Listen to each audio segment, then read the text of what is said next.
Welcome everyone. I'm on the wrong. What's going on here? There we go. So I almost missed the whole intro here because I was reading the live chat and I seen what do we got here? We got Elvadis got an Ipollo with 0 shipping Black Friday deal.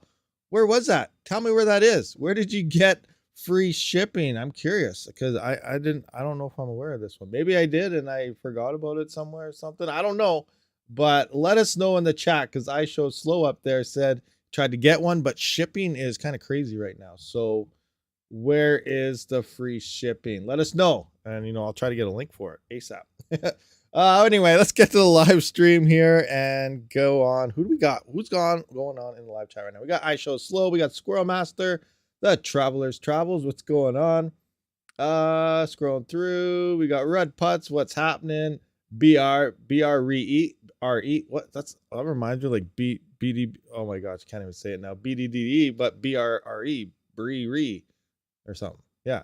General Miner, what's happening? Hugo Down, King Mining, Fud. Oh, is it working? Hello? Oh no. Fud. Oh, is that? Oh. Fud. Okay, I don't. Is my? Fudweiser. Okay, I don't know what's going on. Okay, now it's off. My light wasn't lighting up, so now. Oh wow, this is the worst stream ever. I don't even have my fail buttons on because it'd be maxed out right now. Let's continue on right now. So we got Budweiser's here. We got I Show Slow. Bad Cat, what's going on? Gordon Murphy, what's happening? Scrolling through here. Florida Stacker, Integra Guy 04041.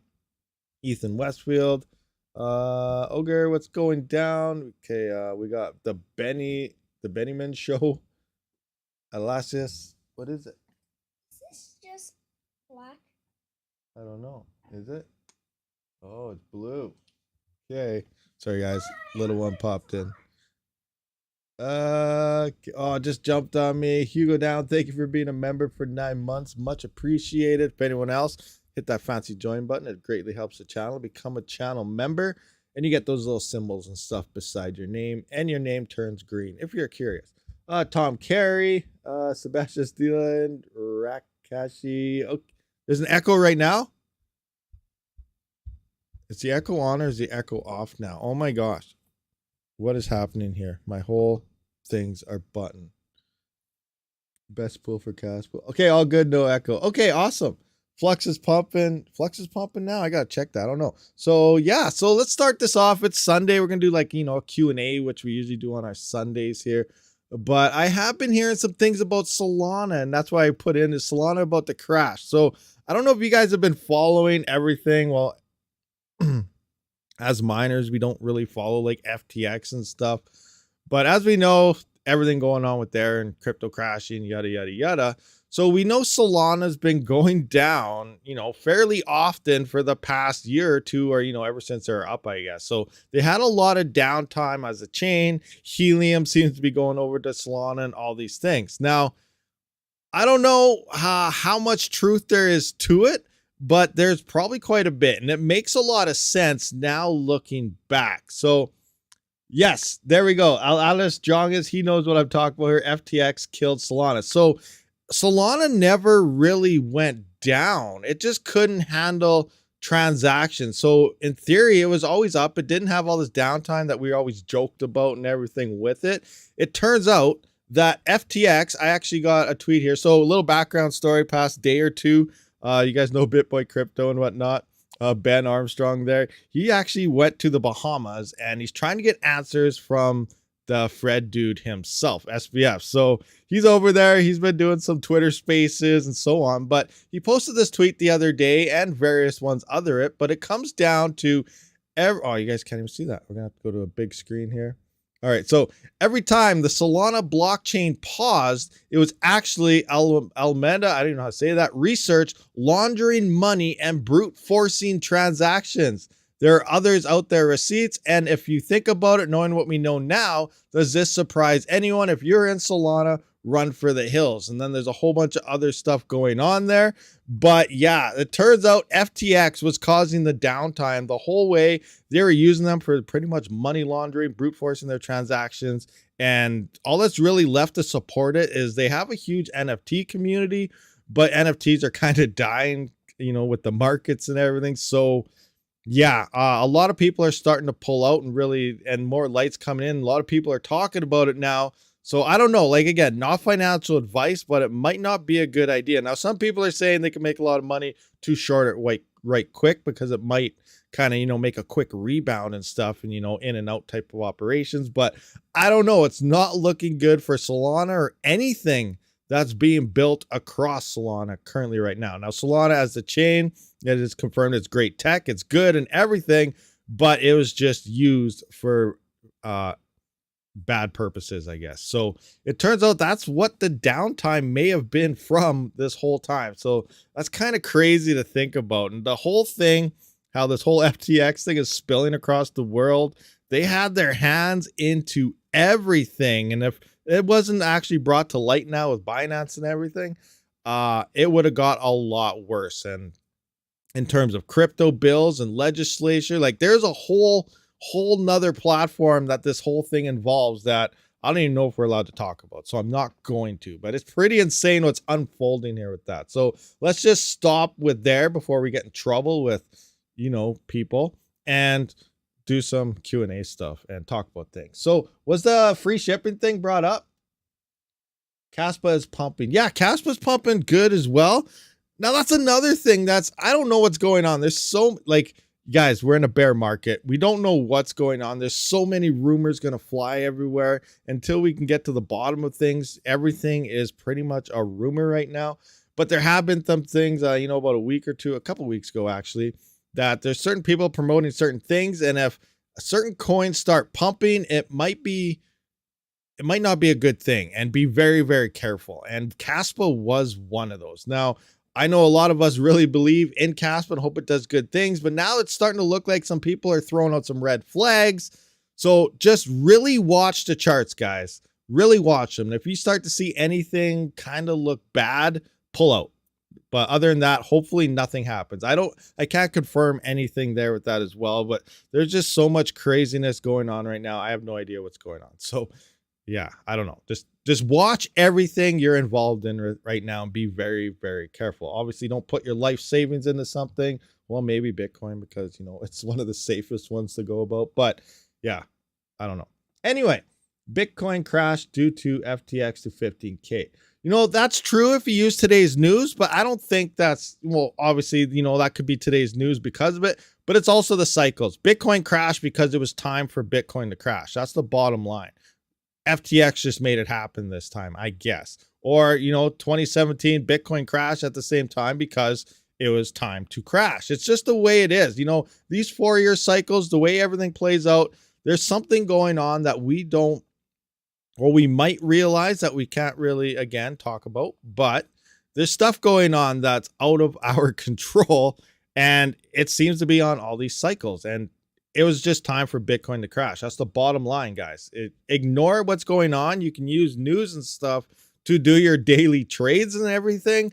But when it comes down to playing the cycles, just know that we're coming up to the bottom, and then we're going to peak in 2025. And then in 2026, around this time again, we're going to be in the exact same boat. Obviously, we're probably going to have higher bottoms because that's the way it works, but use these cycles to your favor. So who knows what's going to crash then, but something's going to happen then. It happened in 2017. It happened in 2014. All sorts of craziness things happen, but it does happen. And these is just meant to happen. It's just the way the whole cycles play out. So just use these things to your advantage and take daily news to maybe do some day trading stuff.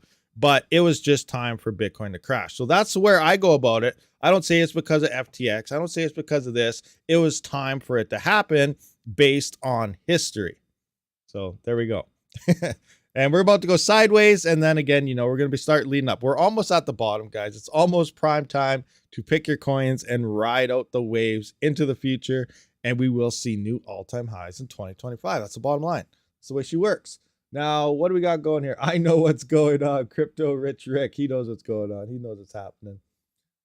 Casper going crazy because you can mine it with low power, and I see crazy amount of people switching because of it. No, that's very true. Low power definitely does. But you got to remember, the price isn't really going up because of miners. Miners add sell pressure. miners doesn't add value to a coin unless every miner goes out there, they're mining the coin and you're buying the coin at the same time, then it will add value. You need investors and money to make a coin go up. Miners, they, not all of them, obviously a lot of just hodl, but if you're mining, a lot of you use your expenses to cover your power costs. Therefore, sell pressure over buy pressure when it comes to mining. So I really disagree with the term that mining brings value. Like, it brings value, you know, to a security standpoint and everything, but when it comes to pumping a coin out, miners aren't buying that coin. So that's kind of what we got to think here. So there is some money coming in. Obviously, we just got to figure out where is that money coming from. That's the question that will determine if it's good money or bad money. The FTX thing is being used in Washington to regulate. Yeah, I agree with that one. I don't want to go further into that statement, but that's 100%. There's something going on in the background with all these people and, you know, Sam over there who ran FTX, and that's what's happening. It's somehow in the background. This is 100% an agenda-based operation. No miners, no new coins, no network. Very true, very true. Unless they all decide to go POS. If Greta had her way, that's probably how it would go, and that would suck. But let's look at some few things here. So Casper's pumping. I did see something the other day about Cortex. So I don't know if any of you guys are familiar with Cortex. I don't know what the hash rates are, but it was pretty darn profitable based on numbers that people were giving to me. But that was yesterday, and today is a whole new day. So if we look at yesterday, the hash rate was actually down, and now it's just skyrocketed. Now, not only did it skyrocket, I'm assuming it's all coming from, I'm guessing, a single location. Now, maybe a whole bunch of people decided on the same day to fire up a bunch of nodes, because 97.5% of the hash rate is currently unknown. And so are, you know, a lot of these blocks here are from unknown sources. So it's some type of private node out there, or, you know, maybe a bunch of people decided to throw out a mining pool at the same time on the same day. I highly doubt it, but we can see here that it's up to 58.3 kilohash, and I don't know what the actual Cortex hash rate is. Does anybody know give me a number. What's a hash rate on Cortex currently? But yesterday, this thing was blowing away profitability, and now the hash rate picked up, and it's probably not doing too good. So, yeah, I'm not sure. So I don't know what hash rate is, so I can't check what to mine numbers. It is not listed within what to mine itself. You actually have to go to the coin section up here and come into it to see profitability, but I've never really mined Cortex, so I don't know what type of hash rates to expect out of this. So yeah, I don't know what's going on there. Another thing, I've been trying this coin here. Is that open on large? So I've been trying what is GCC or whatever, GSP coin on Zerg pool for the past, it hasn't been a full day yet. You know, we found a few blocks. I'm mining to the pool right now, but I haven't been making too much. As you can see, total earned 24 hours is only like $3.11. That's not going to cover my power. So I'm bouncing around. I'm looking for some coins right now, because as of the recent Dero videos and stuff, Dero is not looking too hot right now. So we go into the profit calculator. Let's kind of get in a bigger view here. So here is a single 3900X at 11 cents per kilowatt hour. We can see Urbis is up here. This is incorrect. Urbis actually did have a quick spike, but I believe the price is down to like 0.00. Instead of a 1 here, there's a 0.3 or something. So it dropped right back down. Not much volume. So this is incorrect at the moment until we get a new update. But Avian seems to be leading the charge here. We got Raptorium. Dero is actually, where are we at? Losing 1 cent a day on a 3900X. Now, I just want to go over the CPU mining profit calculator for you guys that are unfamiliar. It seems like there's still a lot of you guys are looking for CPU mining profit calculators. So I have my own preset in here. It's 3900X Rabid, but when you come in here, you'll just have the standard 3900X. So if I load that up, you can see I don't have this is defaulted to Astrobot of the default miner. So I can confirm Uranus is the better miner now. It does find the blocks and everything that it needs to find. So we're only at 6,000 hashes when a 3900X is actually at 10.5 thousand hashes or 10.5 kilohash. So we can see the difference. Now there's no dev fee with the original miner, but if we're using this miner now, we're mining Dero, you can see coming down. Where did it even go? Dero is now way down here. You're losing 11 cents with the official miner, 14 cents if you had free power. Again, I'm going to go back into here. We can see the 3900X on the thing, and it went up to 10,500 hashes. Calculate that, and Dero moved up to losing 1 cent, and it's making 25 cents. So there is a 3.75% dev fee, but it's definitely worth the increased revenue on Dero. Now the hash rate has been spiking to 400 to 500 mega hash. So I believe the profit level sits around 3 to 340 mega hash. We're way above that right now since we've seen that increase in hash rate the past couple days. So I'm looking around. I'm looking for some new CPU mineable coins right now that we can try out, test, play around with. Again, Avian's looking pretty good. Raptorium's back in the top again, and so on. So it's going to be an interesting, fun times trying to point the CPUs and stuff. RXD is best. Yes, we looked over RXD yesterday on it, and it was making 34 cents after power on an RTX 3070, I believe it was. I think. I don't know. We're going to test it out again some more, though. But yeah, Radiant there, RXD, seems to be doing pretty good for GPU profitability right now. It is probably number one. Cortex might have been beating it up until today with that hash rate. But again, I have to test it. But some numbers people were giving me, it does look like Cortex was the top coin to be mining on a GPU, at least yesterday. Do you have any AMD cards? Oh, at Mine Some. That's about the only thing that was missing for me, at least on your most recent stuff. Where's Mine Some there? Sup, Paul? Hey, yeah, what's going on, Mine Some? Welcome. What's happening? Radiant for the win. I was a Doge miner. I don't know who to trust though. Oh, you want a Doge? Oh, you want a Doge miner? I have various links in Discord as well as in the descriptions to ASIC trusted websites. Like what do we got? We got Miner Bros. We got Coin Mining Central. We got I don't know. There's a bunch on there. There's a few. I can't remember all of them at the top of my head, but they're legit sites. Again, I do have links to most of the legit sites down below, so you can check one of them out. Rabid mining hosting service. Starfleet Command. What's going on, Starfleet? So, do I have permission to hit warp 10, sir? Starfleet. I'm going into Klingon territory. What type of hosting services are you looking for? Yes, live long and prosper. Awesome. Okay, so what type of hosting service? Personally, I use OVH for some hosting services. It seems to be price-wise one of the cheapest. Now, that brings another attention to Flux. Depends what you want to host. Flux and their whole network are looking to become, I guess, in theory, a hosting decentralized network. So that may be a way to go about it. Now talk to the Flux team and maybe they can get the proper setup stuff needed for you. Like I said, I talked to them. I'm trying to maybe see if they can get like Dero and stuff installed onto their chain so that we can run nodes through the Flux node ecosystem and so on. But I'm still trying to figure out how the whole thing actually works. Like the whole Flux node thing. Because I know people are running Cumulus nodes and stuff.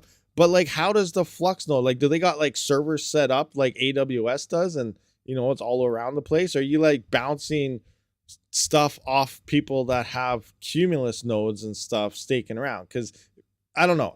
I don't understand how the whole operation is working yet, but they're trying to do it. And if it's successful, you know, this is going to bring a lot of value into Flux and heavy competition for obviously the big players like Oracle and, you know, AWS and all these other OVH and stuff like that. But it'll be very interesting. Wonder who bought that giant bag. It was me. Yep. That's my bag. Eyes off. I'm just kidding. It wasn't me. I don't have any money. Now it's time to get into crypto, guys, but it's also the time that nobody ever has any money. That's why it's time this way. It's time so nobody has money when this happens, I think. You know, it's just the way it works. Oh, it's crazy. It's crazy. Flux is a bunch of Web3 services. Yeah, but I'm still trying to figure out how the whole operation goes together to run these nodes, because that's what I want to figure out. Once I get that part figured out, I got to talk to somebody about it. But once I figure out how it's actually working, then you'll know, like, you know, awesome, let's, you know, do something like this. Proof of useful work is coming too. Now it depends how you look at proof of useful work. So ZTech, for example, when you say proof of useful work, what are you implying by proof of useful work? Is this like, your video rendering, your AI and stuff like that, real world applications? Is this what you're thinking about proof of useful work? Just give me, guys, just say yes or no in the chat if that's what we're referring to when we say proof of useful work. Flux is a bunch of Web3 servers. Okay, yeah. I know Kiwi. Yes. Okay, so that's yes. So that brings me to my next question that I don't know. I know Son of a Tech touched on it a little bit, and it makes a lot of sense. Now, really think about it. If we're going to be moving it's a good idea. Don't get me wrong here. It's an awesome idea. This proof of useful work, AI rendering, maybe Hollywood example, okay, we need to render out this video. Let's go to the Flux network. That'd be massive stuff like that, right? We can render it out. But the issue is the same thing that's kind of going on with Filecoin. Now, I know Filecoin, some people are big into it, but it's expensive to build a rig. You're not going to really take your Octominer X1 to PCI Express ×1 slots and throw it onto AI. You can, don't get me wrong, you probably do it. It's not going to be very good. Now, if you think about AI rendering, you think about video rendering or anything, you're not running your computers on ×1 to render a video. It'll take all week. So you're going to need your ×16 slots. You're going to need 34, you're going to need 4090s. You're going to need 3090s. You're going to need high VRAM GPUs. You're going to need good CPUs and processors and them running at high speed and burning a lot of power. It's going to cost quite a bit to actually utilize it at full capacity. Now, maybe this is where the decentralization and, bringing everyone's networks together and doing it on ×1. But I still feel that someone with billions of dollars versus someone with hundreds of dollars running ×1 and someone running full ×16 with a 4090,000 GPU farm is probably going to take over the proof of useful work. But again, I don't know. I don't know how the whole thing is going to work. But when it does come to AIs and videos, you need everything running at full speed in operation. That costs more money to do that. So I still got to look into how the whole thing works, but it makes more sense. It's going to turn into more like a Filecoin machine than a GPU mining machine just rendering out. But I don't know. It's going to be interesting to see how it all works out that way. But I could be wrong. Let me know in the chat. People, seriously, I need your guys' comments for the feedback, because like I said, I haven't really been researching the whole useful work thing, and I'm really curious about it because it is definitely needed throughout the world, and it's a great idea for sure. And I just want to know how it actually works. I just feel that you definitely need to be running everything top notch in order to get the best performance out of everything. Yeah, nobody knows how it works, but it makes a lot of sense, doesn't it? You're going to be running a ×1. I'm going to actually test that. I'm going to do some proof of useful work. I'm going to render a video on my GPU running at ×1 versus running at ×16 PCI Express 5 on a 7950X and a 3090. Which one's going to win versus, maybe my Octominer rig? Which one's going to render out that video faster? You know what I mean there? Proof of work will need all PCI links, so a rig with time. Exactly. See, mine some? That's the point I'm getting at. This is going to be expensive rigs. You're going to need the latest CPUs. You're going to need one GPU on that, or running like two 3090s and SLI at ×16 and your ×8 slot and stuff like that. It's not going to be a cheap rig to just build out rigs for this AI stuff and, rendering out things. It's going to be expensive. And that's what people, I think, need to realize, that it's not just going to be, all right, I got a bunch of GPU rigs, I'm going to go point it and render out a video for Hollywood or something, right? Someone with running their PC at full spec is going to be doing it a lot quicker. And obviously speed is money in this case. And that's the way you need to do it. Yeah. Proof of useful work will be a boom for data centers. I agree with that. That's true too. It's going to be a data center friendly thing. But then again, it all comes back down to how is this going to play out? And with, like you said, the node section and everything on Flux and hosting services is kind of turning into its own decentralized data center. So maybe there's something, like I said, it hasn't been released yet. It's just all rumors. No one really knows what's going on. And so until we can see, specs on how it all works and everything, it's all just purely speculation. So I'm just coming on the standpoint of the hardware to looking to render a video right now, or, you know, Photoshop, things like that. You need the full capacity and decent hardware, not a GPU mining hardware. It's the cheapest crap you can find and then mine GPUs too. That's the difference between, you know, a render rig and a GPU rig. Honestly, you're getting the cheapest crap you can find for a GPU rig, right? You got the lowest grade Intel CPU you got. It's all on old motherboards. You run as least amount of PCI Express lanes as you can, times 1, and you stack it up with as many GPUs as possible. That's a GPU rig versus a rendering rig where you're filling up with RAM, you're getting high, you know, 3090s, 24 gigabytes, you're running times 16 slots, you're not underclocking anything. A lot of people are overclocking stuff, depending. I don't do that for mine, but like, you know, big production things, they're, you know, they're trying to get the performance that they can out of their hardware to do it as fast as possible. The Flux team knows this and won't talk about it until they can run benchmarks. They are at least trying to prevent people from running out and buying new equipment until they know. Yeah, I'm heard telling people right now, just like Mindsum says, don't be buying, you know, crazy equipment because we don't know how it's going to play out yet. And it's going to be really interesting. Like I said, it's definitely needed. It's going to be kind of awesome depending how it all works. But right now, it just looks like the average person isn't going to be able to be involved with it because it's going to be expensive to have just a single rig to do the whole thing. Slap a GPU on each of your CPU rigs, wink, wink. You could do that, but then, you know, depending on how many GPUs you're mining with, you're going to have to start limiting threads, and then you run into issues, and then if they're just idling, I don't know. It all depends. You know, obviously, if GPU mining starts exploding again, that's a very viable option. And with the PCI Express lanes, like I wonder on the 7950X, it's got like, what, 30 or 40 lanes or something. I can't even remember what it is. It's quite a bit. So you might be able to run, you know, a 7950X motherboard and everything, an X670 could probably run 20 to 30 GPUs, unlike a B250 mining expert or something that's limited to, you know, only an X amount through Intel and stuff. But who knows? It'll be interesting to try little experiments like that. Project Thunder requirements are out. Yes, I've been hearing a little bit about it. It'll be interesting to see how that whole thing works.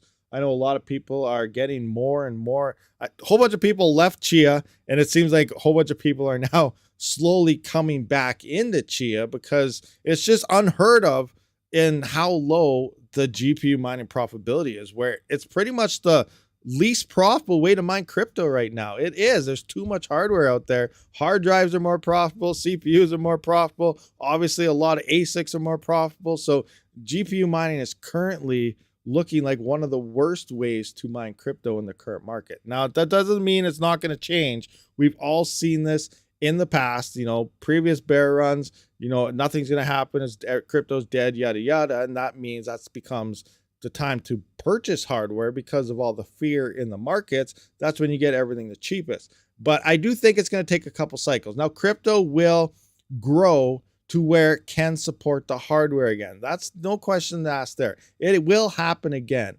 It's just that I don't think it's going to be like I don't think it's going to be a 2017 to 2021 in between thing. I think we're going to have to wait 2 cycles, which is a full 8 years. In this case, we got what, 5-6 years left because we're about 2 years or something away from the next bull run. So then we got 4 years after that. So I still think it's going to take 2 cycles till we see the GPU side of things really start to pick up. But that also comes down to the critical next year and a half or so, which how many people will finally give up within the next year and a half, because that's usually when we'll see the big flood of GPUs start to hit the market because people finally said, okay, I had enough of this. It's not working. So that still has to come. So once we get those numbers in the next year and a half, we will see how well the next bull run actually could be. But the way it sits right now with all the hash rate and people just waiting to go back online, the next bull run's not going to look too great even yet on GPUs, unless something really explodes like 1000x or something. But we'll see what happens. So I really think the coins we have right now, they have massive potential. They're great, but I still think they're too young, and it's going to take a couple cycles for the markets on the GPU side of coins to actually grow in market caps to be able to support the current GPUs. Now, that's not even to match the GPUs that people are still trying to pick up now and new gens that come out. So that's still another factor that has to be factored in throughout the next, few years or so. But, it's very interesting times right now, and we'll just have to wait and see what happens. I'm holding on to 570s. Yeah, it's crazy. The 570s are starting to sell again for like $1,000 in 2021. And now you can probably pick them up for almost 50 to $100 again. So that's another thing too. Like, you don't have to really mine crypto. You could turn yourself into a mining hardware vendor. Like, pick up cheap deals right now. You can just buy it and then just have it sitting there. If it's not making anything with your power price, then just hold on to it. Next bull run hits, you could probably sell it all for, 10 times the profits, because then people may start coming back in again. So that's another very, very viable option. And a lot of people actually do these things. They might not be miners, but they're hardware vendors. They pick everything up now and then they just sell all their hardware later on and make like 10x investments as well. So, there's different ways to use these cycles in your favor. That's a long time.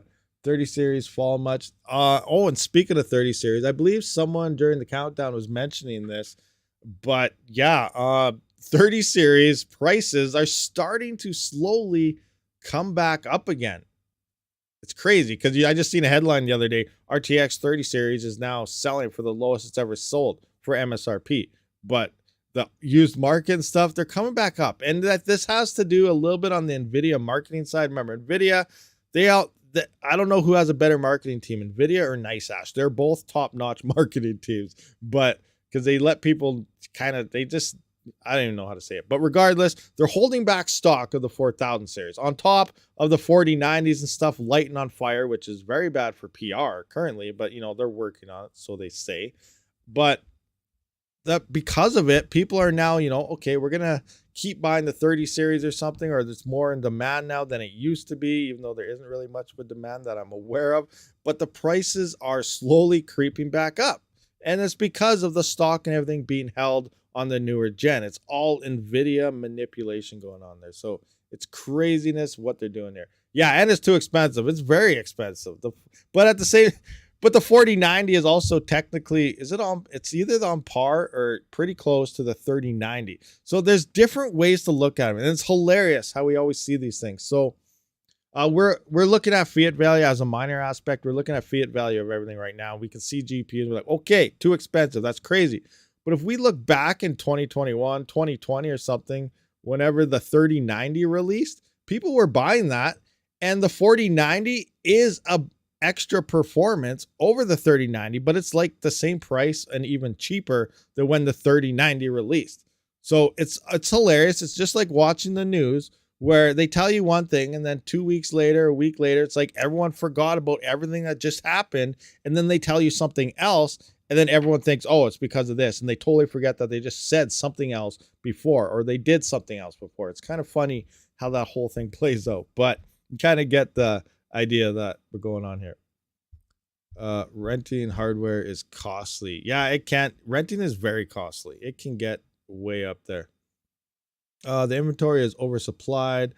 They have to lower prices. That's very true. And remember, the other reason with all this is when they made these GPUs and stuff, which is, I'm surprised at the actual price point. I was expecting them to maybe be higher, but because we know the demand is so much lower, that they're going at these current prices now. But they bought everything while we were still in a shortage and everything. So they built all these GPUs, locked supply of the silicon and everything, while everything was super inflated. Well, we're dealing with inflation now, but back then, everything was crazy high.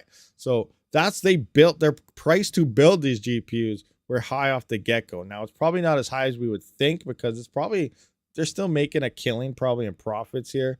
But yeah, I don't know. It's crazy to think about. But someone was saying something about FPGAs up top. So I'm going to scroll up here. I just caught, and I'm not sure what it was. Where is it? Oh, here, Gordon Murphy. Caspa is really good on FPGAs. Okay, that's what it was. What I missed and what are you all talking about? Hey, Andres 23007. That's a little bit of everything. It's supposed to be a Q&A, but I haven't really been answering any questions. I've just been ranting on about randomness stuff. If you cannot sell for the 80 founders, more expensive AIB is done. Oh, that's very true. Very, very true. But then again, you got to remember, there's diehard gamers out there. So some of them are the Rogue Strix. They don't care what the price is. That's the card they want. People are locked in. It used to be EVGA. And you see the same thing with AMD. Like, I'm kind of that way with AMD GPUs. When it comes to purchasing an AMD GPU, I really only try to get like Sapphire Nitros and Pulses because they are top of the line. Now, Red Devils look awesome. They're up there as well. But, you know, you usually have those people that just look for certain brands. And sometimes they don't care about the price when it comes down to it because they know the quality and everything is better. Like the ball bearing fans and everything, a Sapphire AMD Sapphire card can pretty much run forever and you don't have to worry about anything. So if you guys are here in yesterday's live stream, I was kind of joking around, but it was funny. Like, we were talking about Caspa currently, depending on your power price, me at 11 cent kilowatt. In USD price, it's 15 cents Canadian, but in USD, it's 11. I was making about, you know, on a 3070, about 5 cents a day after power. Now, if a fan or something, you're mining, you're still causing wear and tear on your GPUs. If your fan or something went out and you had to buy a replacement fan for your GPU, it's like what, 15, 20 bucks for a fan at 5 cents. That's a 300-day ROI in a freaking fan. 300 days, almost a year to pay off your fan mining. Oh my gosh, that it just makes you want to hit your head on the wall thinking about stupid things like that. But it's true. It's true. That's how profitable GPU mining is now, where a freaking GPU fan to replace it is a 300-day ROI. Like, what? Yeah, like OP inflation. Like, who's going to ROI a fan? It's like, I can't afford to fix the fan. I'm going to make a video, pull the fan off. I think it'd add some comedic value to it. So it's like, my fan died, but I am not buying a new fan because it's a 300-day ROI. That's what. Oh, but it's funny thinking about little things like that. And it's true. And I never really thought about that because you are putting wear and tear. But I got a lot of comments like, who's mining for pennies these days? Some people are mining at losses for heat and stuff. But you really think about it, you are putting that wear and tear. And especially those people that are mining Kapow, who knows, they're going to melt their house down or blow something up. But Kapow is pretty hard on GPUs. There's a few people that lost GPUs in a decent time frame. Other people have been mining forever on Kapow. So, you know, maybe it's just a bad GPU, but they are hard on GPUs. The voltage is bouncing up and down all the time. It's pretty much the same as gaming on a GPU, maybe even worse, but it's pretty crazy. But if something goes down in your farm, you're really not going to be able to pay for it based on the current revenue coming in from these coins. But there are a couple out there, like I said, RXD, 30 cents. So what's 30 cents? Say you're making 36 cents on a $15 fan. Let's take a look at that mining Radiant. So we're at, let's say 15 bucks, divide that by 30 cents. So that's a 50-day ROI. So you're still almost 2 months, a month and 3/4 mining Radiant to cover fan costs. So that's not too bad there, but still a month and a half to cover a fan. Anyway, yeah, that's enough about that. But it's funny. I think that's hilarious thinking about little things like that. Now, like, what if you had to ROI a riser or something? I guess it depends where you get the riser or whatever. But yeah, it's hilarious. Did you see this from Neoxa? Master nodes are streaming service and gaming servers. No, I don't really follow Neoxa too much. I might someday if they get involved into a game I actually play, but the current games they list, I'm not into. But you know, they said they might get into Ark Survival Evolved and some other games, so I was interested on that. But until they do, no, I don't really follow blockchains or anything. Mining, it's not very profitable at all. 12 hours to send to an exchange still since their last attack, so gotta wait for it to mature more and see how it does. But no, I have not seen that. But did you see? I'm going to read that again. Master nodes as streaming service and gaming service. So they're creating nodes. Okay, that makes sense. So the nodes are going to act as the streaming services and the game servers. Okay. Anyway, what do you think about Pulsar coin? Pulsar is a very interesting coin. I'm not sure what the profitability is yet on the CPU mining calculator. We haven't got it updated since the fork to Minotaur X. So I'm not 100% sure how profitable it is. Like I said, I just finished saying earlier that it's time to start looking for other coins to mine. So I'm probably going to put some hash rate on it actually and see how it goes. But I think Pulsar, especially on the staking side and everything, it has potential. Obviously, we're in a bear market, but I remember last bull run, a single staking reward was like $2, and I was finding, maybe 1 to 3 every day or two. So I was making almost, some days $10 a day and just staking it. So that was pretty awesome. And Pulsar is different. Now I know we're thinking staking, don't hold your coins on exchanges, yada, yada, yada.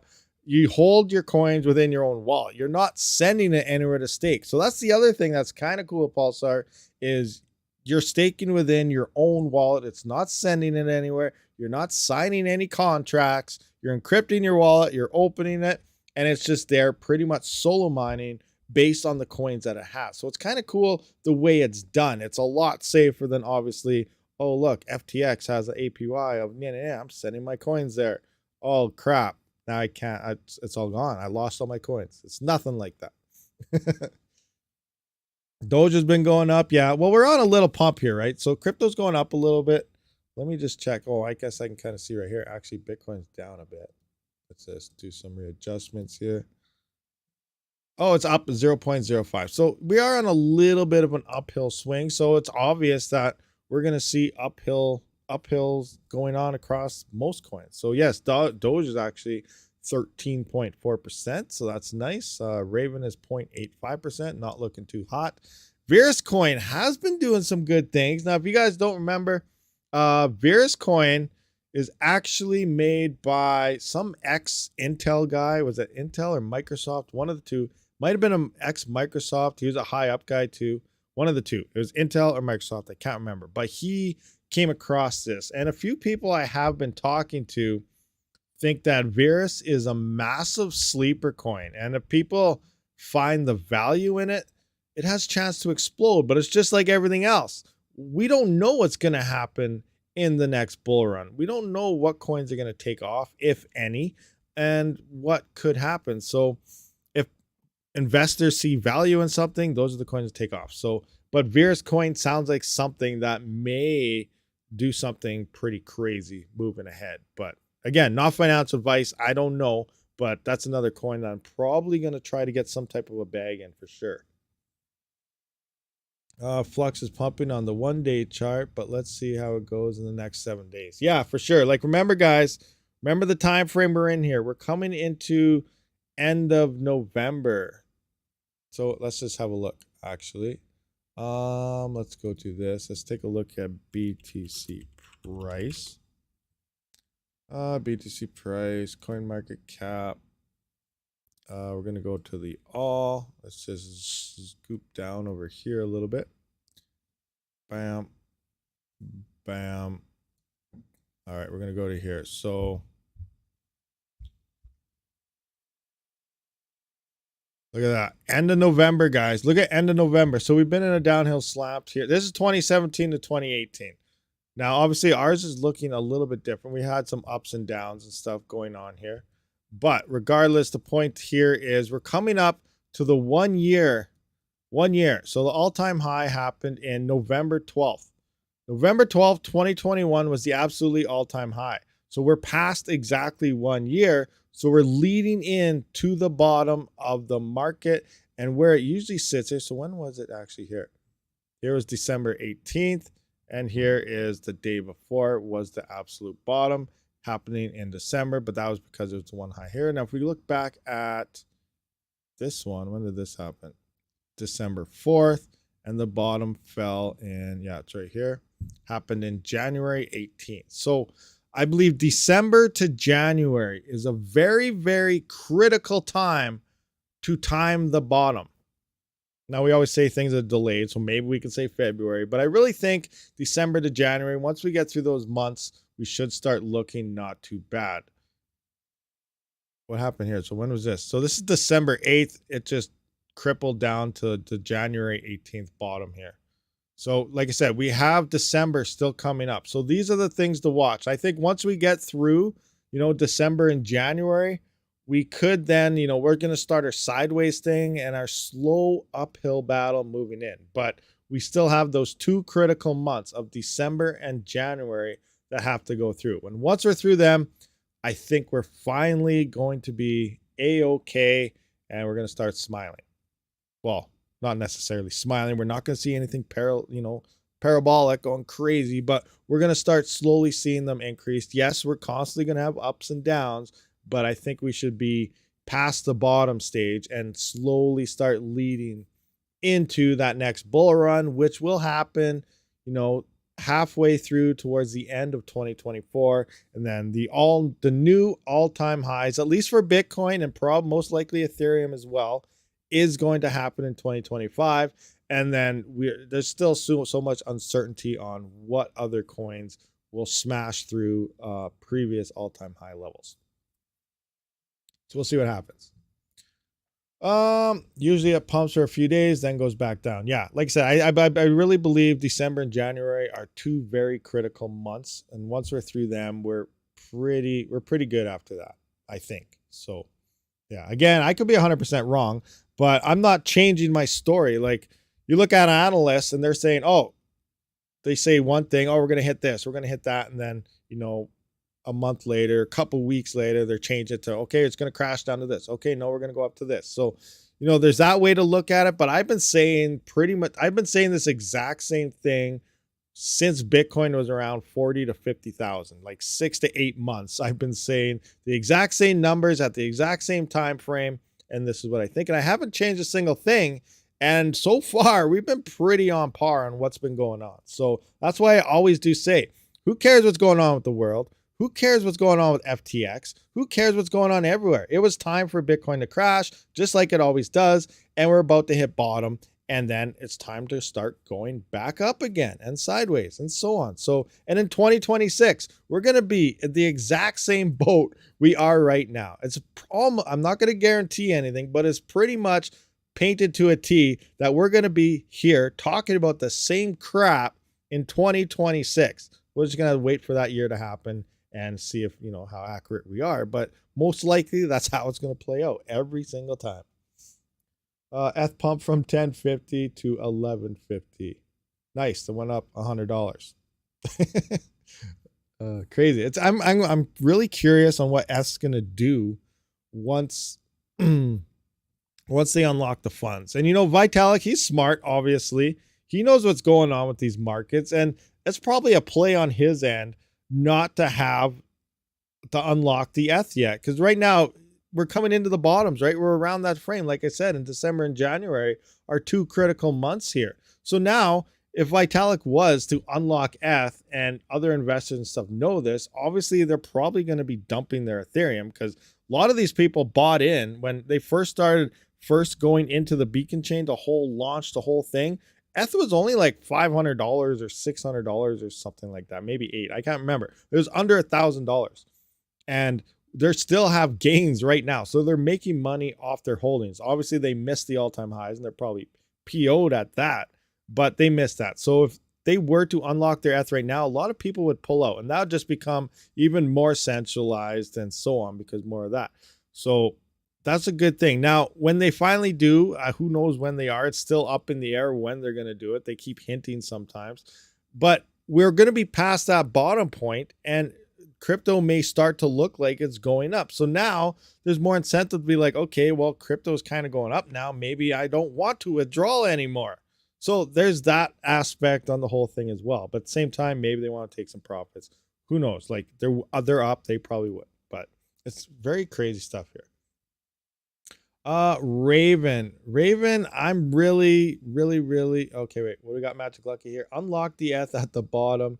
You won't have a massive run to sell at bottom like you will if you do at new Bitcoin halving, when price could be 2x or 3x. No, that's very true too.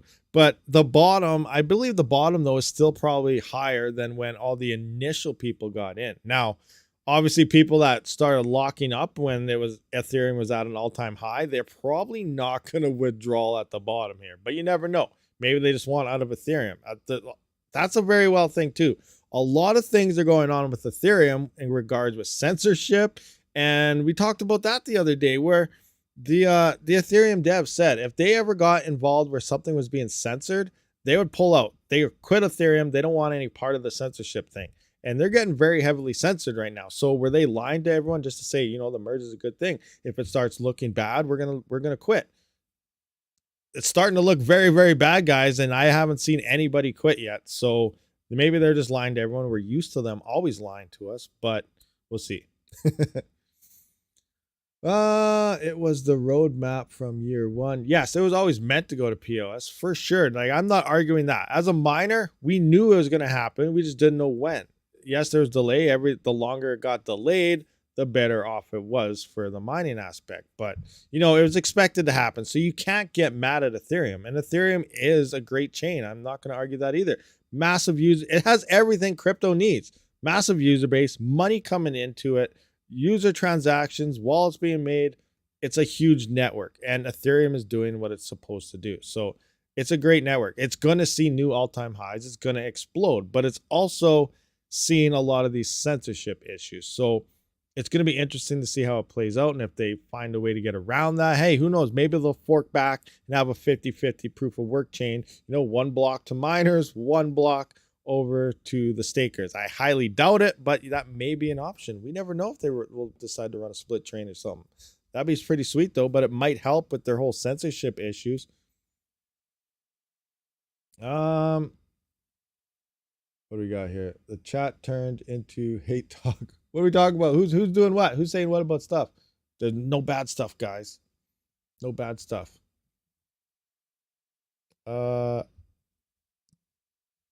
Yeah. Bip, he did. He went all the way to the Bahamas to have a little chat with Mr. Sam. It's kind of interesting too. It's funny. I've been watching it, following it, some of his Twitter spaces, but going on there and listening. It's pretty crazy the stuff that's going on. 7 minutes says Raven. Now, I don't know. What do you got going on there? Oh, you painted them. Nice. So I don't know what's going on with Raven. The charts, like I said, just before Bitcoin first blew up, Raven hit its all-time high.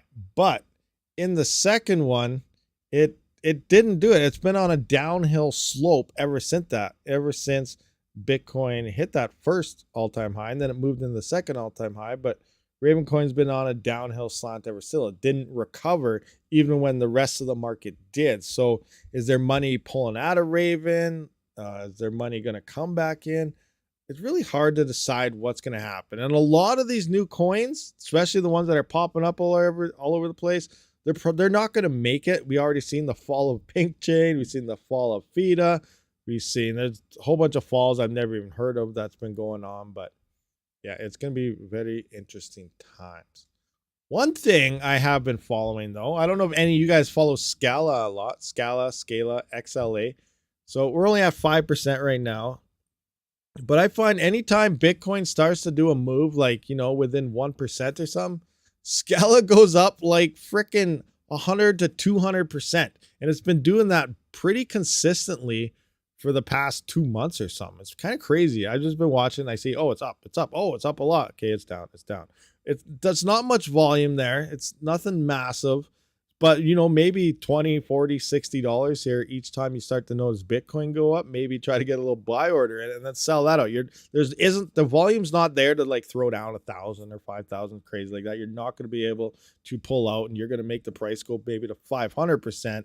Then everyone else will, you know, it won't be able to get it out at that point. But the volume's not there, but small amounts, like, you know, make double up a 20 every once in a while. It slowly adds up. So maybe there's some potential there. I was really looking into that, trying that. I'm not a trader though, but I've just been seeing these things happen, and it seems like it always happens. Just like some coins kind of go up a day or two before Bitcoin goes up. So it's like, oh, that's interesting, that went up. So then you wait, and it's like almost exactly a day or two later, Bitcoin starts going up. And then all of a sudden this goes down, then that coin goes down. It's so weird how if you start following coins and you're really watching them, you can see how things are playing out on certain coins before it actually happens. Now, it's not 100% foolproof plan, or everyone would know how to do it or be doing it or something, but most of the time, it's just interesting how all these little things work together. So I'm sure some of you guys have been noticing these patterns as well. And have you guys been taking advantage of it at all?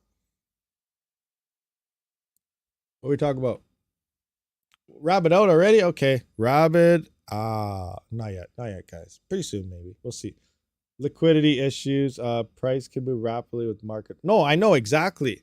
That's what I mean. You got to get ahead of the game here. So, example, if you pick some up and you've been noticing these, like let's use XLA. So, myself personally, if I was to try this, I gotta look to see if it's up right now or down. I'd wait for it to obviously come down from where it is. But you get someone it's cheap, and yes, it's a liquidity thing. Now you wait and you set that order in. So if it usually goes 150%, put in a sell order at like 110% and just put a little bit there and just hold it there because it's going to hit that 150 again. So that's kind of what I mean by that. You don't do it exactly what happens. You got to get ahead of the game in order to see it. But this has been happening for a long time across this coin. So I'm thinking maybe I might try a little bit of things here, but I don't know. Did you see the Reddit thread about the Ergo Foundation spending the majority of their funds? No, I did not catch that. What happened?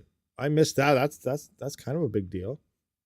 I've heard a few things about how some pools don't want, like I know there's a lot of these profit switching pools out there, but it seems like a couple don't want to add Ergo as well as Caspa because they say they have the same issues, but I'm still trying to figure out what those issues are. And that's one of the Caspa red flags that I was wondering about. Because I know, like I said, don't get me wrong, I don't know what's going on. There's a lot of strong believers of Caspa going to the moon, but with everything that's happening, it's crazy. Because how new is Caspa? How new is Caspa?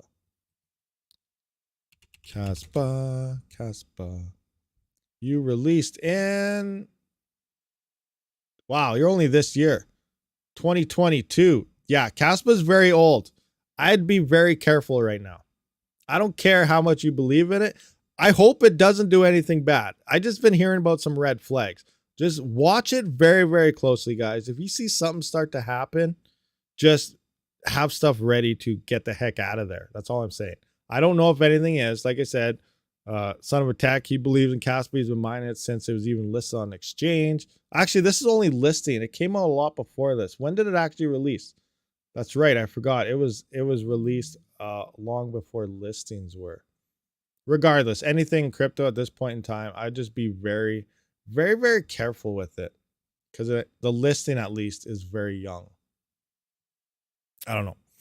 I've mined Caspa though. Don't get me wrong. I have a few things, but if you're really heavily got a lot of coins, I would definitely keeping my eyeballs on the chart and just to be careful. But again, hopefully nothing. Maybe it's all just what's that word? Scared stuff, cautiousness. Just be careful. All I want to say. So bull market started on Caspa. Yeah, bull market started on Caspa only, nowhere else. That's not a red flag at all. I'm just kidding.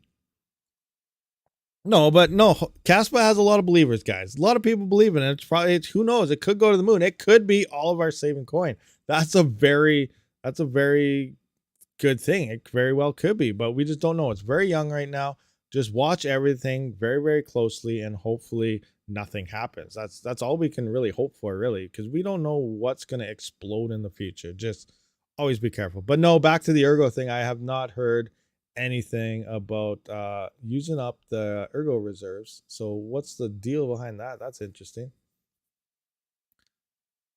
Cast was about 8 months, so yeah, less than a year. Not too bad. We'll see. Tails says FUD. I think FUD is good. Honestly. Fear and uncertainty. Like, if there was no fear and uncertainty in FTX, obviously everyone would still be going into it. You got to give the head. This isn't really FUD, I would say. It's more of watch your arse. Like, seriously, you do want to lose all your money, or do you want to just hopefully it's good? I'm just saying, keep an eye on things. If nothing happens, nothing happens. And that's good. And it pumps, awesome. But if something does happen and everyone pumped the crap out of it, and now all of a sudden you're mad at everybody, I'm just saying, watch your coins. Be very careful. These things are new. We don't know what's going on. We have no idea what's going on in the background, anything here. So just be very careful is all I am trying to say, guys. That's it. Bottom line, I'm just throwing out warnings. I'm not throwing out, this is going to happen.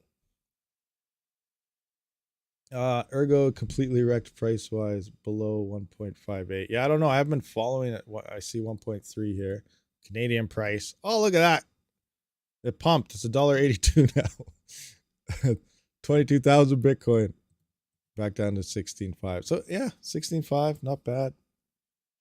Anyway, what else we got? I believe Caspa has been around since 2020. Maybe it has been. Like I said, I have no idea. That's just the exchange list, and I forgot about that because yeah, there were a lot of people mining Caspa before he was even listed on any exchange. Over 51% is mined already.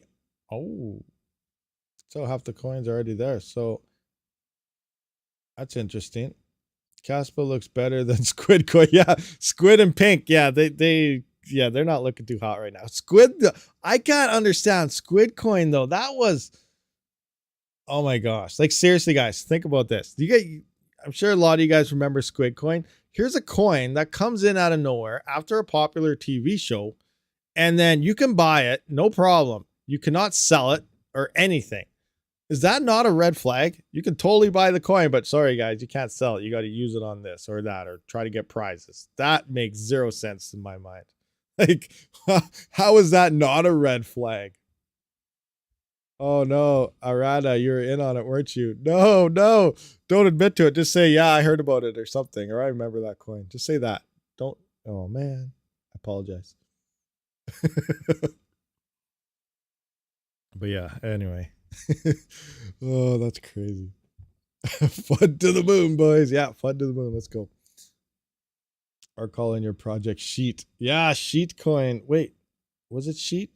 Is that the one that stole all the coins out of other wallets? Was that Sheet? Yeah, that was Sheet Coin, wasn't it? There's another coin. You know, speaking of weird coin names, oh my gosh. What is it? I saw something called like Scammer Coin and something else on here. Where's mining pool stats?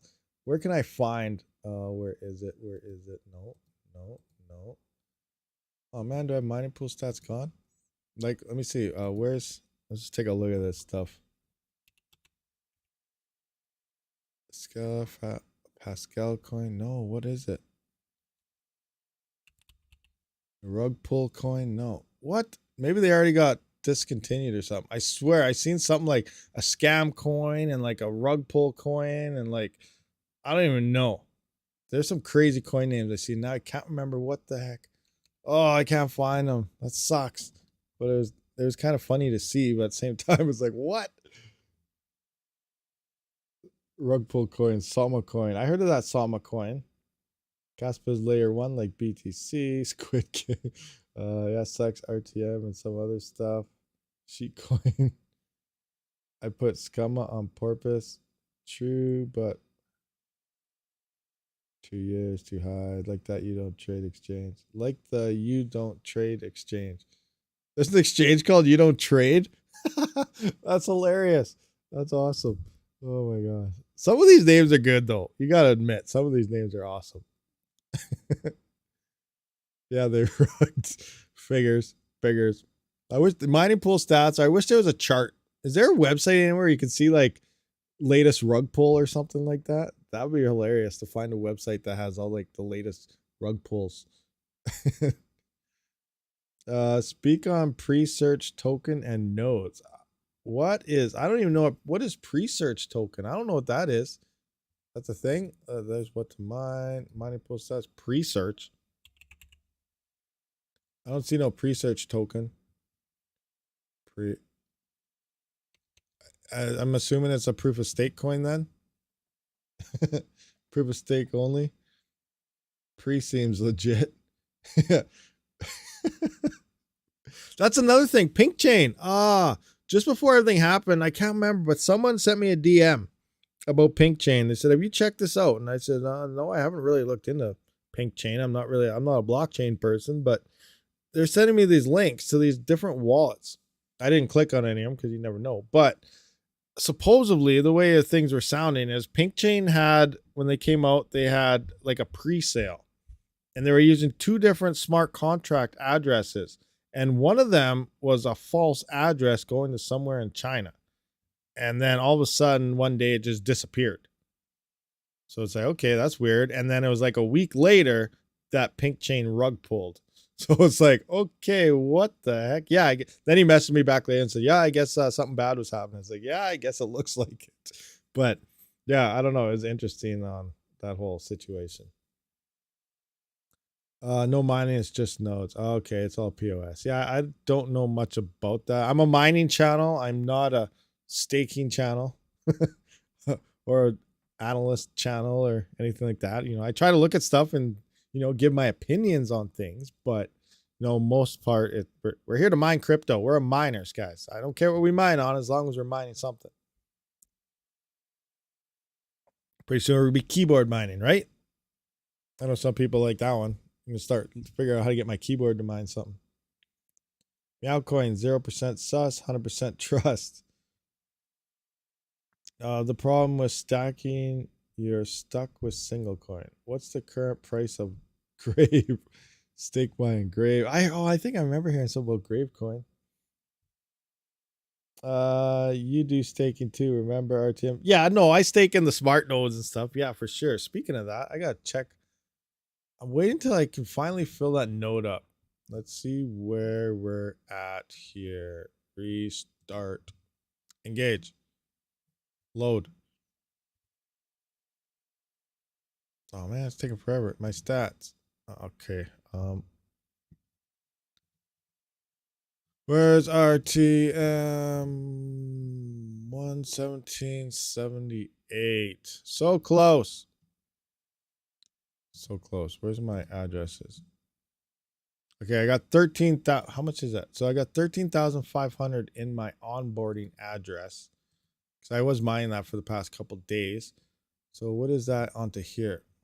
13,500 out and onto here. 1778,558 plus 13,500. I need 8,000 more coins. 8,000 more coins. And then I'm probably going to try to hit the withdrawal and then figure out how to set up my own smart node. And then once I do that, yeah, iNode's rate hike. That's another reason why I kind of want to do this is I want to pull out, build my own smart node. And then I'm just going to have the fees go back into like iNodes or something. And that way I can continue to compound stake my rewards off getting 0% fees from running at home. What I plan to try to do, but we'll see. You have to pay for withdrawal. How much you got to pay for a withdrawal now? Oh man. How much is the withdrawal? I got to do more calculations. I thought you only have to pay for a withdrawal if you want it ASAP. If you wait till the end of the month when the normal withdrawals come out, then it's fine, isn't it? Let's take a look. Let's have a look at this. Oh man, I don't have a proper full screen for you guys here. Everything's all messed up. Is that the right one? Nope. There we go. All right, I'll move this over like so. All right, so let me see here. End of the month withdrawals. Total user requests. End of December, end of January. Opt-out withdrawals. You can currently have one opt-out request open. End of the month withdrawals. Monthly withdrawals let you withdraw your coins for free at the end of the month. So there's no fee. There you go. So if you wait for the 1 month, at the end of the month, if you just put it in and wait. Now, if you want to rush it and get it the middle of the month or within a few days or something, I do believe that's when the fees come in. But if you just request it for the normal end of the month thing, it is for free. So there's no fees involved if you actually see. This is what we talked about yesterday. Patience is key with crypto. If you want everything now, you're going to pay for it. If you want to do it yourself and wait and have patience, you save on a lot of third-party fees and you save yourself more. You get more crypto for that next bull run. And that comes down to a lot of other platforms too, like Unminable, like you saw me on Zergpool there trying out. Unminable, all these guys. These guys are third-party platforms, remember. And because of it, they're taking little chunks. So if you actually mine yourself, do the manual work, swapping it by yourself, you will get more coins. Now, I think this is a very good, actually, you guys saw me at the beginning of the stream. I had Zergpool trying GSC coin there. I might try to just mine to a pool. So I know after 24 hours, I was getting about this amount. The price has been fairly consistent. And hash rate has been fairly consistent. Obviously, we have to take note of changes to make it 100% accurate. But I might just throw maybe half my rigs on one, half on the other. But mining to the pool, get my payouts, mining through something to swap it for me, see how much my payouts out, and how much are these third parties actually stealing from you in terms of fees. I think that would be a nice test to try and prevail. I might try something like that on Mineable. I haven't even used Unmineable for so long. I don't even know what they support.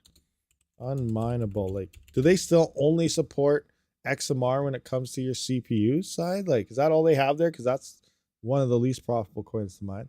But let's just see here. Here are their support. We got Ether. Yeah, RandomX is the only thing they support on their CPU. I thought they added, no, that was Pro Hashing that added Ghost Rider. That's right. So anybody that says it's a good idea to mine your CPU to unmineable it's not a good idea. RandomX, very not profitable, least profitable coin. So if you really want to, make your SHIB, make your whatever, I would highly invest mining something else with your CPU and pointing it to, and just doing the manually swaps yourself. You'll save so much more. Plus, you'll be mining something more profitable and getting more in the process. Now, another thing I'm not sure about is what pools do they use? Do you guys know where are they? Like, do they have their own pool or are they like proxying to someone else? Because if you go to mining pool stats, unmineable isn't on there. How big is their pool? I don't know how big their pools are. So you don't even know, how well their pool is actually doing to even swap to other coins. Like maybe they're hardly finding any blocks. Like, you guys kind of get an idea what I'm saying here? So maybe they're proxying to like another pool and it's acting that way, or maybe they actually have their pool and it's just not listed. I don't even know. Too much stuff going on. I usually stay away from those third-party things like that, but we'll see. Become really unmineable. Yeah, unmineable now has its proper name. It's legitly unmineable. I've tried it a couple times. I did get a little bit of SHIB with it a long time ago when it first started getting talked about. I tested it out, but I think there's some hidden fees involved that they're not showcasing as well. Some people have confirmed that as well, but until they actually do proper tests, it's all speculation right now. So we don't know. Unmineable is just starting. Yeah, they are fairly new. Like, I don't even, like, what, they're a year old now, maybe? I don't even know when they came to light. I don't know. But regardless, I would always recommend, like, platforms like this make it really easy. There's no question about it. It's really easy. You mine something, stay away from it with your CPUs, but we have our ETC hash, ETH hash. Obviously, anything that can mine this. So ETC hash, any Ipollo will mine to here, any Jazz miner will mine to this. It's just the algorithm. It has nothing to do with what's going on there. So we can point these to them and they do the work for you. They pay you out in whatever you want to get paid out. But because of that, they're charging you a fee, guys. So do the swapping your own. And that's the purpose of an exchange. That's where you would have coins on an exchange. You take your coins, you put it on an exchange, you swap it to whatever, you pull your coins out of the exchange, in and out, you're done. You don't mine to an exchange. You don't take your coins, send it to the exchange and say, thank you, FTX, hold my coins for you because you're a much trustworthy bank. You don't do that. That's how you lose coins. Hold on to your own coins. Only use the exchange for its purpose, and that is to trade. That's it. Nothing else. Unmineable is like the next step after nice hack, basically. Yeah, that's a good point there, Magic Lucky. It is. But again, remember, people these days, it's all about easy. What's the easiest way to do something? That's just the way it seems like everyone's going. If anyone looks back, there never used to be mining pools. You wouldn't be able to mine unless you ran your own node and mined to it. Everything was pretty much solo mining, or you heard about someone else's node and you mined to their node for them or something with them, so on. But now all of a sudden we have mining pools. Now we have nice hash. Now we have unmineable. Things are getting easier and easier, but they're not doing it at the kindness of their heart. They're making things easier for you, but they're also charging you for it. They're making money off of you, which is more money that you would be making yourself doing it yourself. But yeah, anyway, that's it. Wrap it out. Peace. Just kidding. What's going on? Any more questions, guys? Drop the mic. Boom.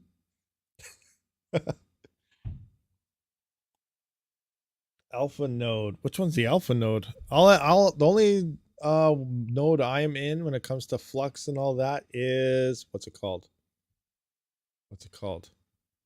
What's that one that like anyone can just go into? You're not hosting nothing. It's not, is it Titan node? Yeah, I think it's the Titan node is the one I'm in. How's the family? Family's doing good. Thanks for asking.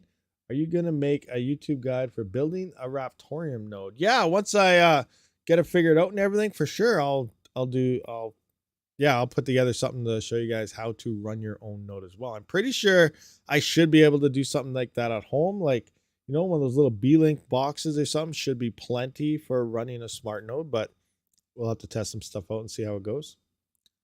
And a lithium node. Oh, okay, yeah, I heard about that. Yeah, because Zelcore, they've had a few nodes like that. Like I said, I'm trying to get them to introduce Dero into the whole thing.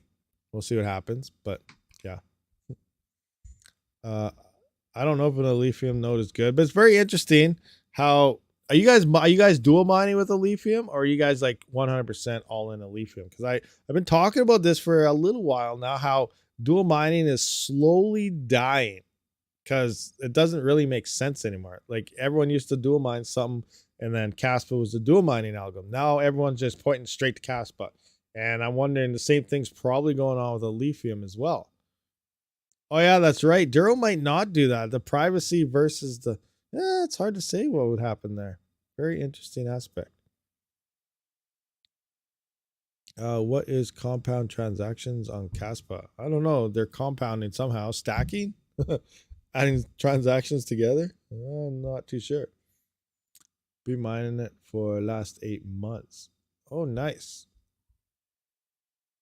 Nice. Imagine Gravecoin is an actual coin. I think is it not? I thought it was. For real. Let's see. Gravecoin. Oh, there is no Gravecoin. There's Gravity Coin. Huh, Grand Coin, Graft. Yeah, I don't know. I guess it's not a real coin. I thought it was. Interesting. All right. Dual triple mine is good on bull runs. Yeah, good on bull runs. Is this an apple? Gravity. Yeah. No, it's a potato. Rob one. Oh. Oh. Gravity. Rabid needs a coin. I've been thinking about it. Like I said, I don't know how to do it. That's the very start there. I don't know how to do it, but then you got to add to it and stuff. But yeah, I think it would be cool to have nice community coins. Like, hey, here's 10 Rabid coin tip, nice comment or something. Talking Discord. Hey, yeah, thanks for helping that guy out. Here's 5 Rabid coin. But I don't know what. Like, obviously, we need it to be a mineable coin, probably a CPU coin. I just don't know the algorithm. Ghost Rider's a very awesome algorithm for CPUs, efficient and everything. So maybe it'll be on that. I don't know. But I don't know. How do you make the wallet? How do you even fork the darn thing? I don't know how to do any of that. And then you got to like maintain it and hopefully nothing goes down. That's poof. Rabid coin goes down. It's over. It's over. How do you fix it? I have no idea. Oh, yeah. Who knows? Gravity coin sounds sus. Yeah. RMG. G equals GM or M/G. What are we talking about? Forgot. What? Yeah, I don't know. Anyway, so do we have any more questions here? And if not, we will probably wrap this up.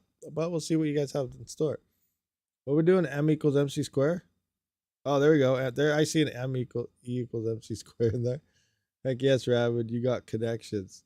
What connections with what? Where? Who? Who's gonna make it something for me?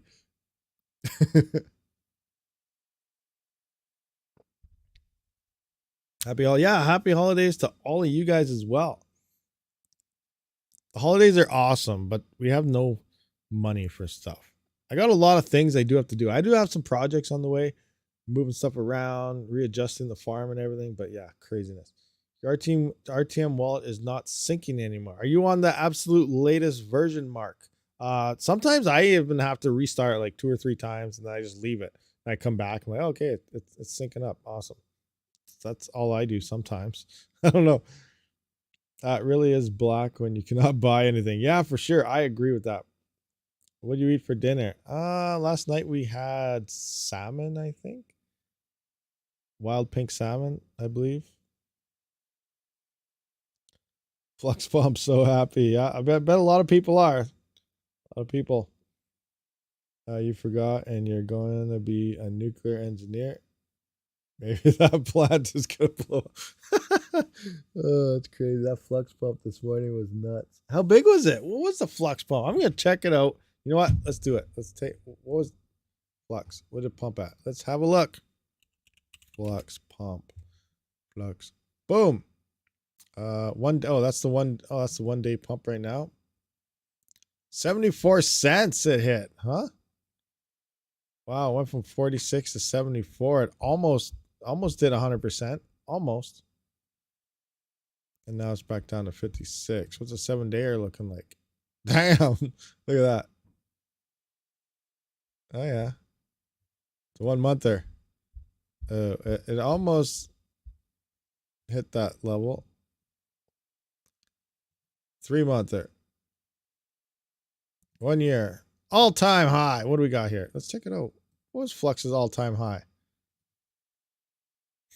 Flux hit $2.94. So what are you guys' predictions of Flux in the next bull run? Anybody? What do we got for bull run Flux? Next bull run at the peak. What do you think Flux is going to smash out at? $5? $7.77. 26. $5. 26. That's insane. That's a lot. That'd be insane. That'd be awesome if we hit 26. 10, 1,000. Oh my gosh. Next bull run 10. $1,200. RC thinks Flux is gonna smash 12. That'd be insane. That'd be awesome. Not gonna lie. If Flux hits $1,200 in the next bull run, GP mining is saved. That's a guarantee. But all depending on how much more hash rate comes in. Did you pick up any more? No, I did not. I can't afford anything else. I wish I could. The deals were so great. Like the 7950X rig, it was on par. It was cheaper to build a 7950X per hash than a 3900X rig with these Black Friday sales. It was insane. And I could not afford anything. I was really upset this Black Friday time. Bad, sad times. But whatever. Can't do nothing about it. There's more important things sometimes than getting some rigs. So, oh well. Oh well. What we got? 777. So let's go. What's the highest realistic number that we've seen here? Highest realistic 30. Like I don't know. 36 seems fairly high, but it or 26 there. Hugo Down says 26. Let's go with 26. I just want to punch this into the old calculator here. We're gonna go with a 26 Flux price just to kind of look at some profitabilities here. GPUs. Flux, where you at? Flux. Boom, boom, boom. Oh, here's $100. Flux at $100. What's the current hash rate right now on Flux? Okay, we're going with $26, not 100. I'm actually kind of interested to see what $100 is. We've seen how it's there. What's the current hash rate on Flux? Where are we at? Where's mining pool stats? Let's go back into it. Flux.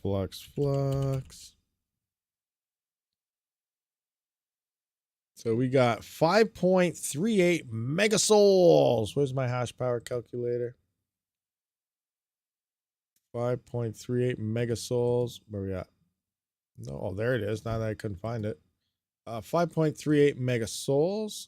So mega hash would be megasouls. 5.38.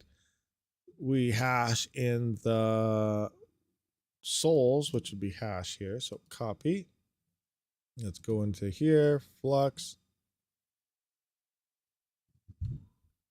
Looks like the hash rate went down a little bit last time we had this in. Oh yeah, $100 is making mad bank. $63 a day at $100 Flux on a 3070. No, 63. Is that what it is? What's the Flux hash rate? I totally forget. All right, let's take a look at $26 now. $26 Flux, $16 a day. That's pretty good at current hash rate, actually, guys. Fit $26 a day. Be making some mad bank here on good old Flux. Huh? You guys are liking those numbers, aren't you? I know I am. Let's hope it hits something like that, though. I feel like I have something messed up wrong, though. I have a feeling something is not correct. Coins per day, 0.01. What?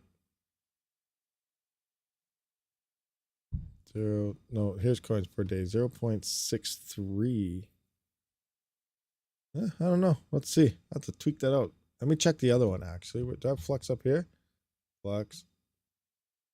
Why do I have this so high? I got something going on with the numbers here that's wrong. Okay, yeah, that's way inflated. There's some issue going on here. I have something going on with the hash rates. 5.38. I don't know. Okay, I messed something up. It might not be that high. I have to go through my sheet. I think I broke something. What do we got here?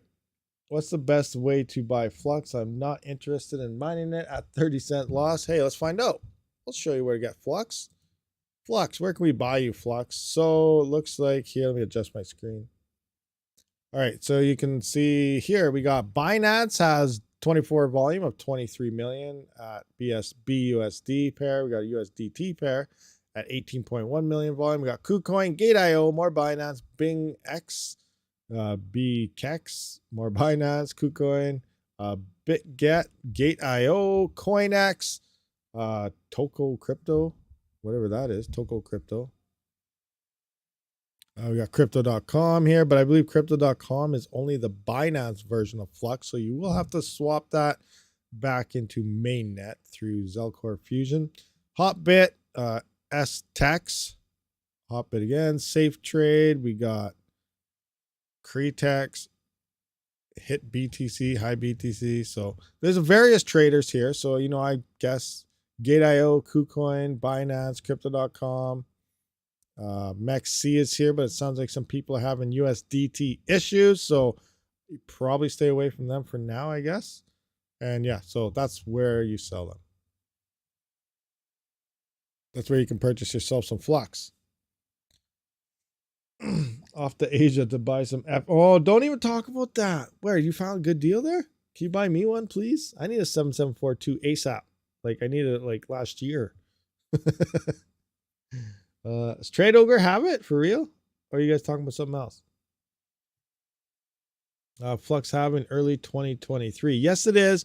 But as far as I gather it, I think the halving only has to do with the nodes. So the nodes are going to be earning less. But I think the mining remains.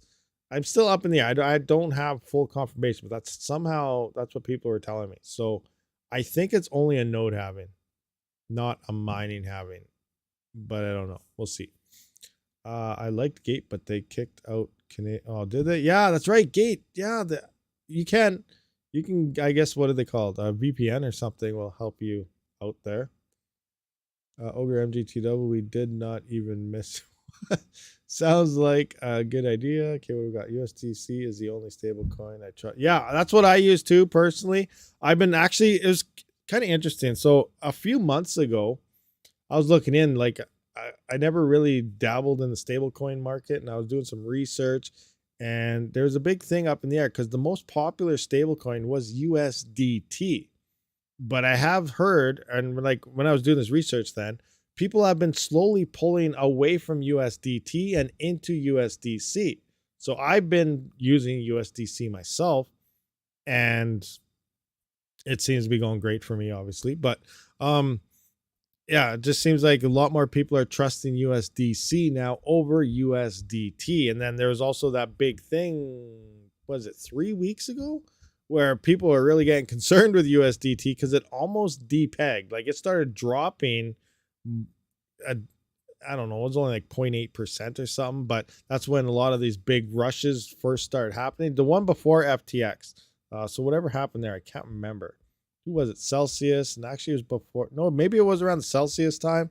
People were like, oh my gosh, USDT is depegging. And it sounds like it was within margin of high trading volume. But at the same time, it still was kind of going off a little bit. And, you know, a little bit can mean a lot depending if you have a lot of funds or not. So it's hard to say. But again, yeah, I'm seeing a lot more people starting to rally behind USDC over what used to be the most popular of USDT.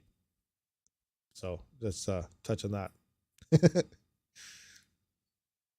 What do we got there? I have more trust in DAI and BUSD. USDC sounds good. I'm looking forward to Epic 9654 when it's available in North America. Oh, is that the new one? You go down. Are you rich? Can you invest one for me, please?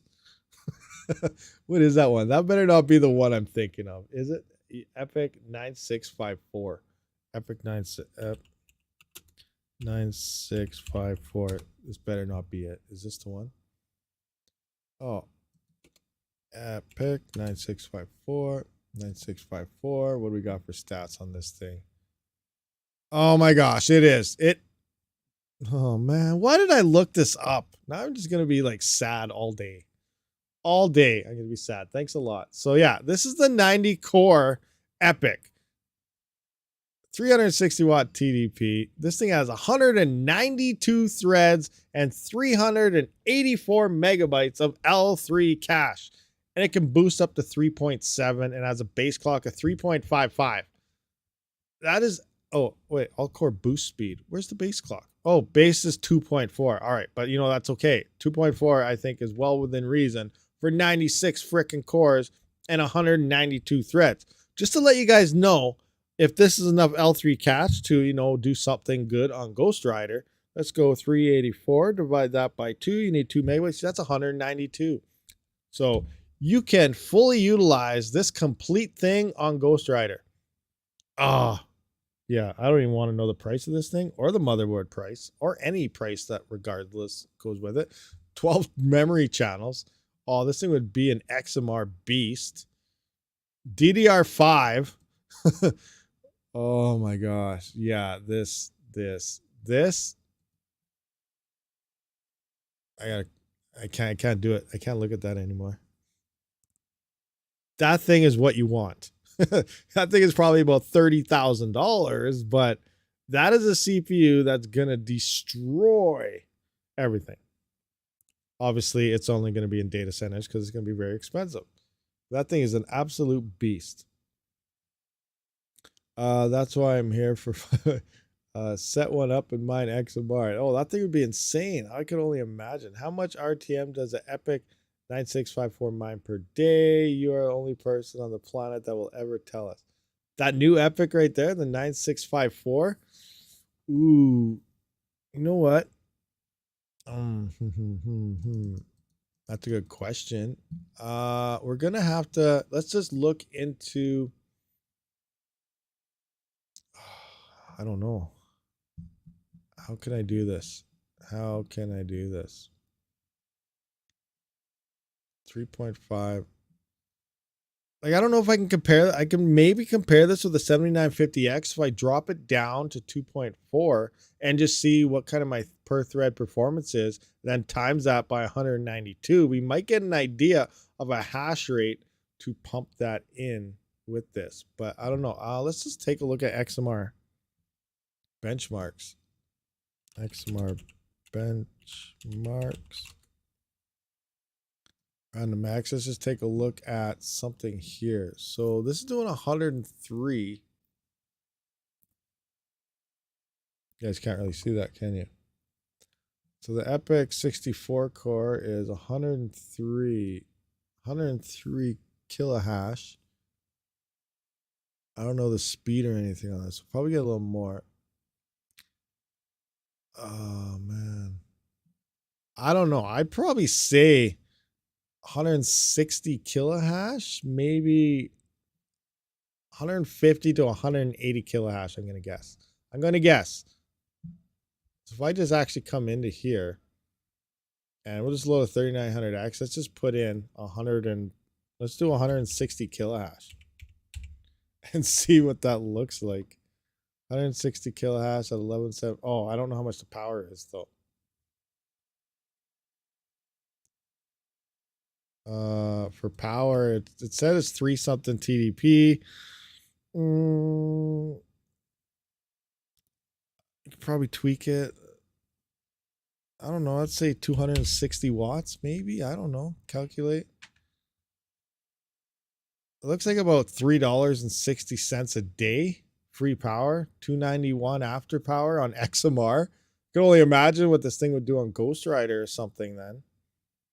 Or even Dero. Like, I don't know. This thing might. Oh man, I don't even know. What this is estimated, man. Guys, this is not real numbers. We're estimating. Dero, new miner, 24 thread. Let's just cut it down. So that's doing 18. Let's just times it. Let's do a multiplication here. So if I'm doing 18, so I'll just say 19. So it's 96 cores. That's about 6. Oh my gosh. Okay, so I'm just gonna put about 120. I put about 120 hashes. Again, we'll use about 250 watts or something on Dero. Is that right? 220, $1.54. I feel like it's supposed to do a lot more. Oh my gosh, never mind. Dero just hit 611 mega hash. Is that for real? Let me check out the pool here for a second, guys. Hold on. Dero just breaks 600 mega hash. I shouldn't have made any videos. We're all going broke now.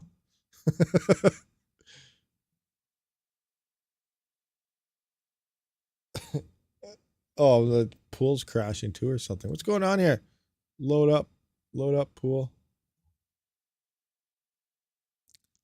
Uh-oh. Uh-oh. Blowing up. That can't be right. Is it really 611 mega hash? Oh, pool's right here. Ah, we're getting orphans. 48. 458. What the heck is happening? Everything's exploding, guys. Oh, I can't find anything. Let me try. Mining pool stats. Where's mining pool stats? Dero.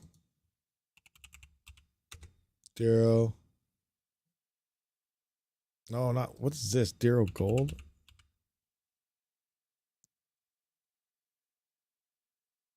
I got an API error. 400. That says 432. I don't know what's going on, but there we go. Estimations. Where the heck did it just hit higher now? Minotaur X 9,000. Oh, I went back to the default. Okay, there we go. So yeah, craziness, crazy stuff going on right now. Hours. So I saw someone say something about a GoFundMe. I said he should start a GoFundMe for a somehow I don't think anyone's gonna donate to a GoFundMe for a freaking epic CPU. Hey, you never know though, I guess. Oh my gosh, that thing would be absolutely amazing. You need to be like Linus to get your hands on one of those. You can group mine back to GoFundMe investors after power costs, of course. Yeah, I guess you could do that. Your 7742 does 43 kilohash on Dero. That's right. But the 7742, what's the clock speed on that one? Let's go back into this. Epic 7742. Epic 7742 is. Where's the AMD website? How come it's not popping up? And you guys can't see nothing in there.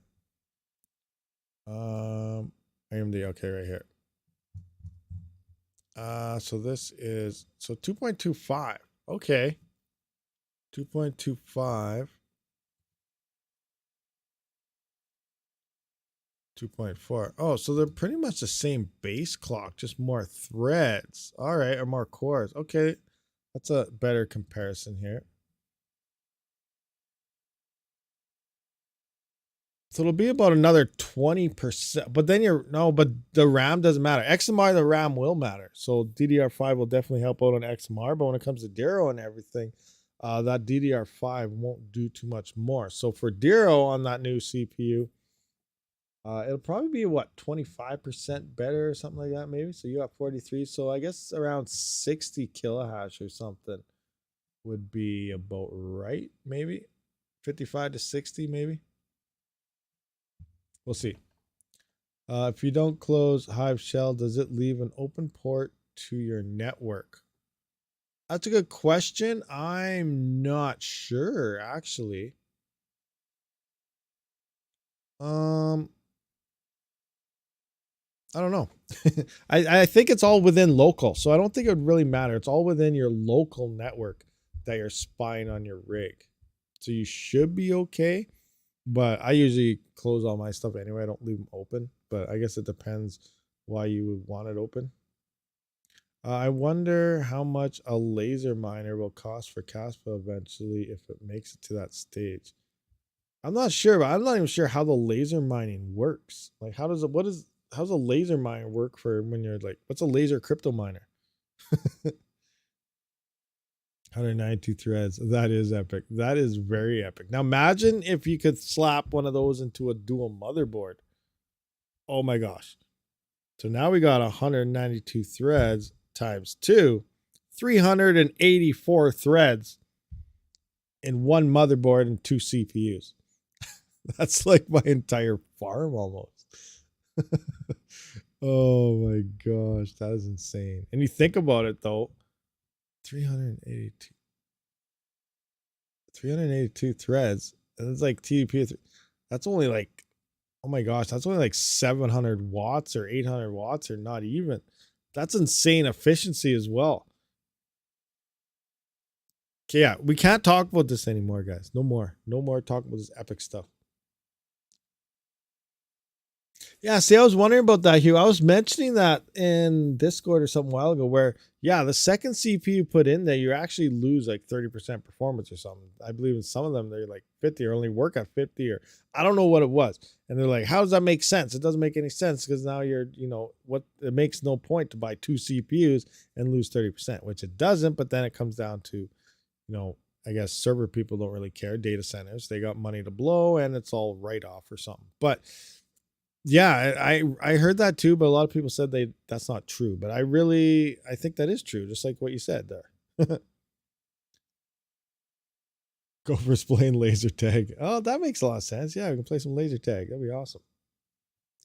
Do not know about CPU mining, but now I regard I did not buy the best tech on GPU mining.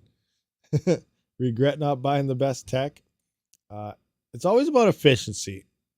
Not well, I guess that would come with the best tech. So yeah. Why can't we daisy chain CPUs in a similar manner you do with GPUs? Are you meaning trying to link up a whole bunch of motherboards and everything together? I don't know how to answer that. You kind of can if you use server power supplies and Picos. But when you're using ATX, you can't really because then you're running off the 12-volt rails, and I'm using 2 per ATX power supply. And like you don't want to overload those or CPUs. Some people like to extremely overclock, other people don't. You got the 24 pin, they're really low gauge wires as well between them. So you start stacking in multiple 24 pins within a single rail on the ATX. They definitely run into issues, and I don't know. It's they're not really designed for that, but yeah, I don't know. It's a good question. Why can't we went to that? It simulates 1,000 GPUs at the same time. Light has many wavelengths to use. Yes, it does. Laser GPU is like 1,000 GPUs inside. I'd like a 1 GPU with 1,000 GPUs inside. That's like this Epic that has like a bunch of CPUs inside. Epic has 7742 for 1,300 right now. Yeah, but that's just the CPU. That's crazy. And is that the OS? Or is that the good one? I don't even know. Hugo, can you buy me one, please? Risers for CPUs. Yeah, there's no risers. There's the Picos. Like I said, there's the Picos, and then you got to link up. You can link those to a server power supply and stuff. So you can definitely do it that way. But yeah, I do have 5 running off a single server power supply. I probably get away with 6. I like to give about 200 watts per, so a 1200 watt. I give it about, I put 6 on there to give it 200. I'm only using like 80 to 100, and then once you switch to XMR, depending on your CPU, you could run anywhere up to like 109. And I have seen upwards, like if you really overclock on something like XMR, I have seen a 3900X Ryzen CPU hit over 240 watts. Yes, it's insane. So it all depends on how people are actually running your CPUs, because they can burn a crap ton of power for very minimal hash rate increases, or you can run nice efficient and they don't really use that much power. But it all depends how you're running them. So instead of just saying, yeah, you can totally do this, it's like I'm running, 90 to 100 watts on my CPU rigs and someone else is running 240, and I say, you know what, it's okay, you can link those together, no problem, no issues, and then someone will just go burn down their house. So it's not recommended depending how you run them.